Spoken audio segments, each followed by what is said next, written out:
We have every right to talk about what's going on in the earth because this land initially was given to the lost tribes of Israel. Right? Now, how do I know this? Christopher Columbus, in his Dialis, he was using Second Esdras to find the lost tribes that were already over here. Okay? Okay, and another thing, they try to put them under the banner of Spain. Folks, Christopher Columbus was Jewish. Okay? 100%. It's documented. That's right. So you have to watch because sometimes they hide under other ethnicities like being Spanish or try to claim, well, okay, or we were Christians. All right? But let's go here real quick. Let me prove real quick, if you will. Let's go right here real quick. Let's go to 2nd Esdras, the 13th chapter and the 39th verse. And I need you to read that real quick, Elder Lawyer. Yes, sir.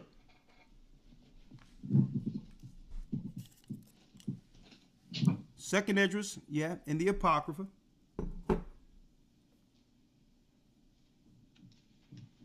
Yes, sir. 2nd Esdras 13, verse number 39. Let's read that real quick. Yes, sir. And whereas thou sawest that he gathered another peaceable multitude unto him, those are the 10 tribes which were carried away prisoners out of their own land in the time of Hosea the king, whom Salmanassar the king of Assyria led away captive. Come on. And he carried them over the waters, and so came they into another land. And so came they into another land, the new world. So we, the 10 tribes of Israel from the northern kingdom, were here first. And guess what? We visited them here. Well before Rome began to send spies over here, before the Roman eagle came to the shores of the new world, we were already interacting and trading with our brothers and sisters over here already.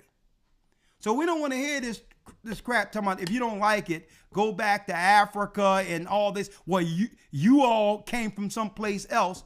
And this is why they want to push strictly the slave trade as our history.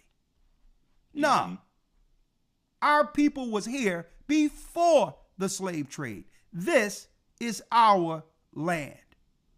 That's first and foremost. And this is why I'm going to tell you, to prove to you that they know it's our land, folks. Now that the truth have been founded, they're dismantling everything. So it's not even about just preserving European as the majority race, because they're using everybody against us. Okay.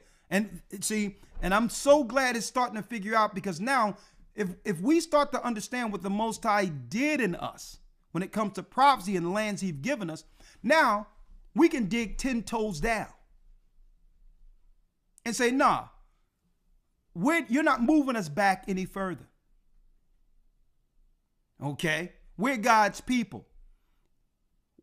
We're going to dig 10 toes down and say that this land was given to us by our forefathers. And that's why they're seeking to dismantle it, because why? And I'm going to show y'all through this broadcast. Because we finally woke up. We finally woke up and realized who we were. Okay? We finally woke up, and now they're saying, well, you know what? We need to throw everything at them at once. And that's the confusion we read about in 2nd Esdras. Let's read it, Elder. Come on. Yes, sir. Verse number 41. Read 40 again. Yes, sir. Verse 40. Those are the 10 tribes which were carried away prisoner out of their own land in the time of Hosea the king, whom Salmanassar the king of Assyria led away captive. And he carried them over the waters, and so came they into another land. And so came they into another land. Come on. But they took this counsel among themselves, that they would leave the multitude of the heathen and go forth into a further country, where never mankind dwelt. Where never mankind dwelt, the new world. And this is why they do not allow our people to read the Apocrypha in the Bible. They try to claim that it's not spiritually inspired, and it isn't important. That's why. It connects the dots. So we were here already interacting and trading with our brothers and sisters. Even while we were in Africa, we were trading with the 10 tribes here, the Israelites. So now it puts everything in perspective now. Okay? It say, well, hold up. It's nothing for them to push all these different people on us because they were the original illegals. Coming around, colonizing while migrating, disturbing things so that they can do what? Steal everything that was promised to God's people. But the gig is up. Mm-hmm. The gig is, we know now. So because we know, they're going to throw everything at us. That's the confusion. Trans and other religions, bringing people over, causing confusion. Okay? Social warfare, psyops. 42, read it. That they might there keep their statutes, which they never kept in their own land. So it says they went into a further country where never mankind dwelt, brothers and sisters, America. That's before the white man got here. It happened in 721 BC. We left in 721 BC, the 10 tribes, and we got to the Americas around 718 BC. Almost over 700 years before Christ was born, we were already here on the land, interacting with our brothers and sisters. There were no such people as the Romans when our people came here. That they might what? That they might there keep their statutes, which they never kept in their own land. So that we can try to and attempt to follow the laws, statutes, and commandments that we broke in ancient Israel. They came over here to establish a new Jerusalem, a new Israel. Because the Most High did what? He took the 10 tribes off the land and said, because of your disobedience, I will rid you of the land, but I'm giving you an extension of the land here in the Americas. Try it again. Do what's right over here. Okay? So this land initially was given to the lost tribes of Israel. This land, as far as inheritance go, belongs to us. And guess what? The Gentiles know it. And what they do through Hollywood, they'll just push the slave narrative so that we can begin to believe that we really belong to Africa. They'll come with false science. Oh yeah, we found the first black bones here in Africa. Go back there and look at them. So that we don't fight injustices where we are. So we don't stand for who we are as a people. If we realize we Israel and what God prophesied, what we're going through in the earth today, then guess what? We'll begin to come together. And not only just come together, we'll pray together. We'll seek the Most High together. And we will begin to become civil amongst one another. And by doing so, support each other through the trouble. And at the same time, we'll understand the enemy who's working amongst us. And that's why they don't want us to understand who we are as a people. Okay?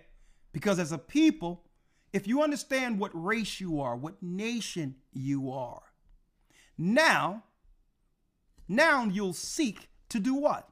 To preserve that nation, to protect that nation. See? to do the history on the enemies who've always disrupted that nation. But if you're running around not understanding where you're from, then there's nothing to protect. That's the importance of us coming back to who we are. Now, jumping right back, a year in review, and I just mentioned earlier for those that in 2nd Ezra, it talks about what? Let me go back here again. It speaks of these particular signs to look for before the coming of our Lord and Savior. The slaying of the great ones, where they're going to be using psyops to come after God's people. They'll say it's for everyone else, but they're seeking to kill the children of Israel in number. The 12 signs leading to the return of Christ. Commotions, them starting commotions. Okay? Slayings of the great ones, seeking to target the children of Israel. The third part, the fall of many by death. Okay? They'll sit around and they will conspire on new ways of destroying people and destroying babies too. Convincing people that it's okay to get rid of their own children. Sending of the sword, which is war. Here are the parts in 2nd Baruch, chapters 27 and 28. Famine and the withholding of rain, earthquakes, terrors, attacks of the specters in the Shadim, which is demonic attacks, fall of fire, rapine and oppression, people can't pay their rent, rise in homelessness was prophesied, wickedness, because people can't afford to do anything, they're going to have to rob, kill, and steal. See? And then what? Unchastity, because women have to sell their bodies to survive.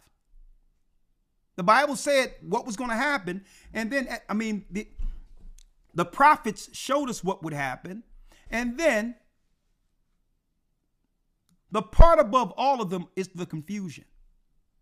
Because imagine throwing all of this at a people who don't know left from right, up from down. Confusion as a result of all these evils loosed at once at this generation. Right? Elder Lawyer, let's go in. Let me pull you in real quick. Let me pull you in here. Let me pull you in. And some people might ask, well, okay, why is Christ and the Most High allowing this? Now, I'm going to go back to these scriptures I've just mentioned a little later, because in 2nd Ezra 13, it also speaks of Christ coming back to save those same people he gave this land to. Okay? Same people. Right? Let me get my notes here. All right. Elder Lawyer, if you can, if you will.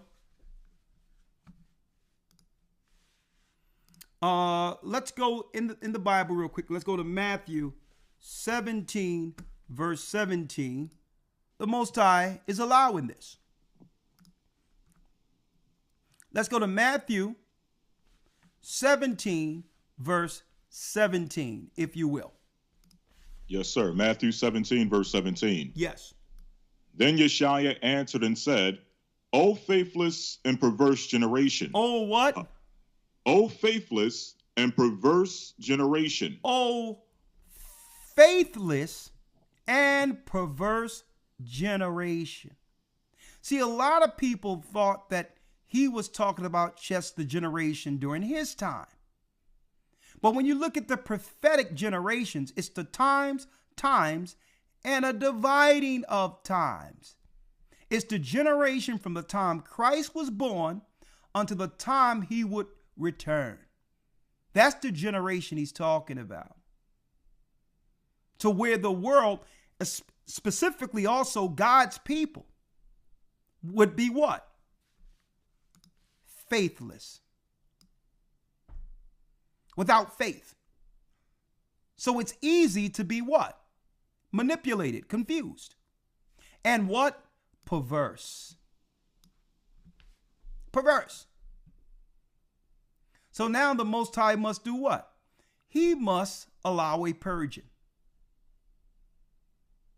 Some will see the error of their ways and come back under his hedge, change their lives for the better and get on the path, and others will only become more confused. All the way until what? Until their confusion takes them. Because if you don't know what's going on in this earth, the enemy is going to have you. He's going to convince you to off yourself.